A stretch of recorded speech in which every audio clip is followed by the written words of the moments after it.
ಬನ್ನಿ ಇವತ್ತು ಸ್ವೀಟ್ ಸ್ಟಾಲ್ಗಳಲ್ಲಿ ಬೇಕ್ರಿಗಳಲ್ಲಿ ಸಿಗೋಂಥ ಒಂದು ಸ್ವೀಟ್ ರೆಸಿಪಿ ತೋರಿಸ್ಕೊಡ್ತೀನಿ.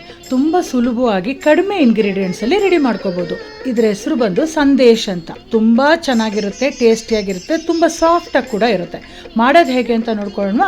ರೆಡಿಮೇಡ್ ಪನ್ನೀರ್ ಪ್ಯಾಕೆಟು 200 ಗ್ರಾಮ್ಸು ಸಿಗುತ್ತೆ. ಯಾವ ಬ್ರ್ಯಾಂಡ್ ಆದರೂ ತೊಗೊಳ್ಳಿ. ಅದನ್ನು ತುರಿದ್ಬಿಟ್ಟು ಒಂದು ಮಿಕ್ಸಿ ಜಾರಲ್ಲಿ ಹಾಕ್ಕೊಳ್ತಾ ಇದ್ದೀನಿ. 1 ಕಪ್ಪು ಪನ್ನೀರ್ ತುರಿ ಬಂದಿದೆ. ಅದಕ್ಕೆ ಅರ್ಧ ಕಪ್ಪಷ್ಟು ಸಕ್ಕರೆ ಪುಡಿ ಸೇರಿಸ್ತಾ ಇದ್ದೀನಿ.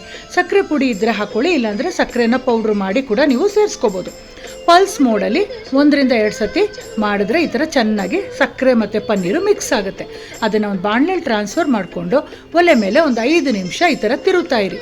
ತಿರುತ್ತಾ ಇದ್ದಷ್ಟು ಗಟ್ಟಿ ಆಗ್ತಾ ಬರುತ್ತೆ. ಆವಾಗ ಆಲ್ಮೋಸ್ಟ್ ಗಟ್ಟಿ ಆಗ್ತಾ ಇದೆ ಅಂದಾಗ ಒಂದು ಅರ್ಧ ಕಪ್ಪಷ್ಟು ಹಾಲಿನ ಪುಡಿ ಸೇರಿಸ್ಕೊಳ್ಳಿ. ಮಿಲ್ಕ್ ಪೌಡ್ರು ಯಾವ ಬ್ರ್ಯಾಂಡ್ದಾದರೂ ಬಳಸ್ಕೋಬೋದು.